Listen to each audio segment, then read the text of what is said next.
Hey guys, sorry for the really crude live stream, but we're in the vehicle driving, and I wanted to get this out there because this is important. I came into possession of a letter that is from the Department of Justice in cooperation with the BATF, and what this letter says is that they seek to make braced pistols NFA items.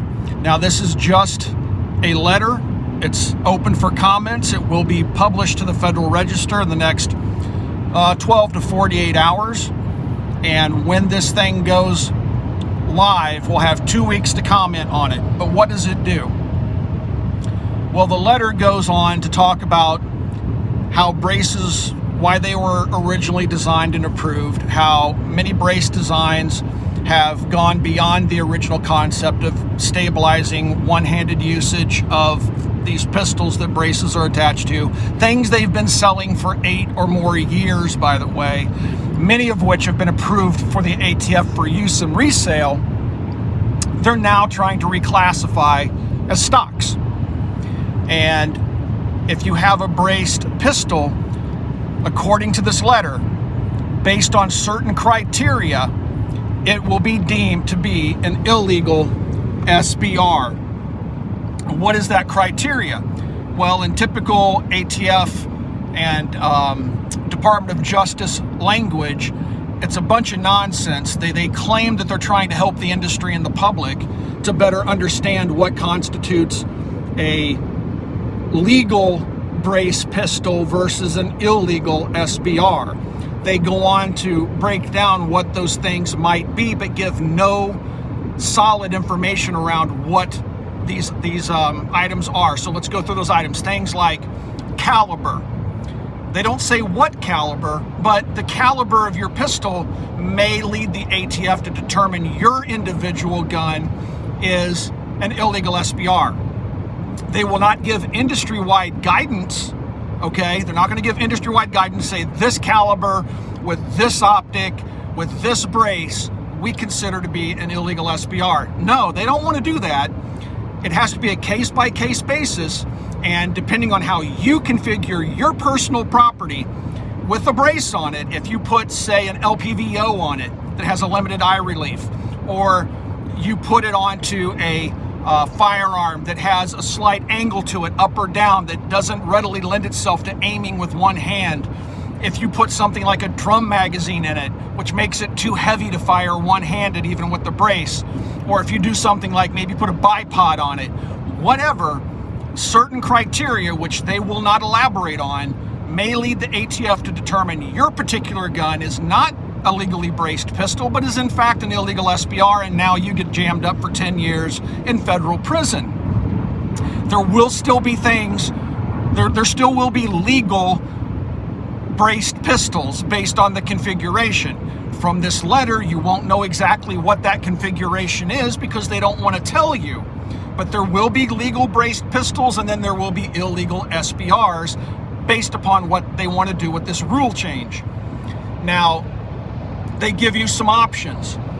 First of all, don't brace your pistol, of course, but if you have a braced pistol and that pistol was in that configuration on the date of the publication of this letter by the Department of Justice, on that date or before, you have the option of registering your braced pistol as an NFA item, basically an SBR. They're going to waive the $200 tax.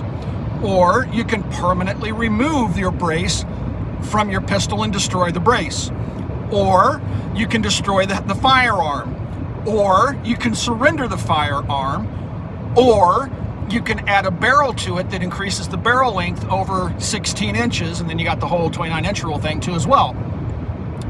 So at the very end of the letter, I want to stress this, it says this letter does not carry the weight of law, which is an interesting comment. They go through all this nonsense telling you to register your pistols, and they're going to allow you to do it with the grace period and waive the $200 tax.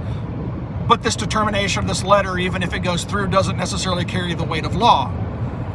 What they're trying to do, it would seem, is just scare the heck out of the industry, scare everybody with the brace into not wanting to own them or into registering them.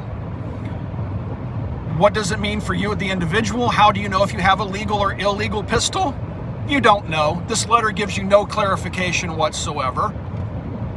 And so it's a great big what if. Now, what's interesting is the Biden presumed administration, he has not been obviously inaugurated president yet, he's not the president, but the Biden team did sit down with the BATF, and we got a glimpse of that conversation. And what was said in that meeting with Biden's team and the ATF was they wanted to move on braces and they wanted to move on 80% lowers. And what did they do this week? They raided Polymer 80. They're going around collecting people's private information, going door to door, knocking on doors, demanding Polymer 80 kits. Now we have this, where now they're trying to tell people that if you have a braced pistol, you're potentially in possession of an illegal SBR.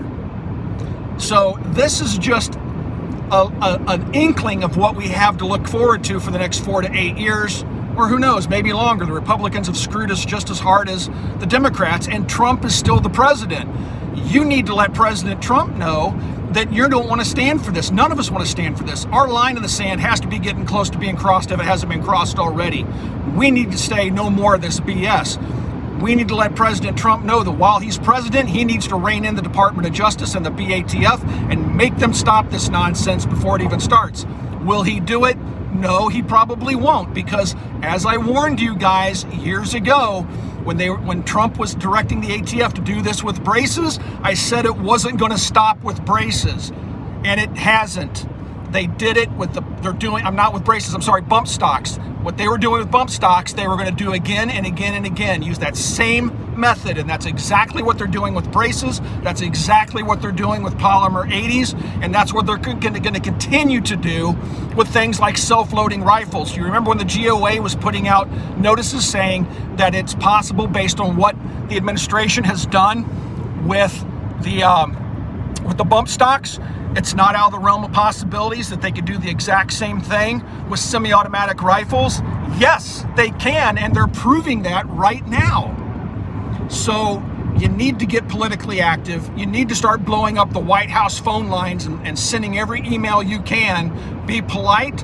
If you cuss or do any of that stuff or make threats, you're going to have a visit from the Secret Service. But let them know that you do not want this to happen. You want the president to take executive action to make this stop, to rein in his BATF and DOJ. And guys, just get ready for one hell of a political fight for the next 4 years. This is only the beginning. I'll do a more detailed video here when I'm not sitting in a car going down the highway. And I just wanted to give you a heads up. I have a post on Instagram with more information. I also have a post on the Military Arms Facebook page. Go check it out, share it, get people in the know, and start spinning up those emails and start making those phone lines hot, because we need to put our foot down and tell them enough is enough.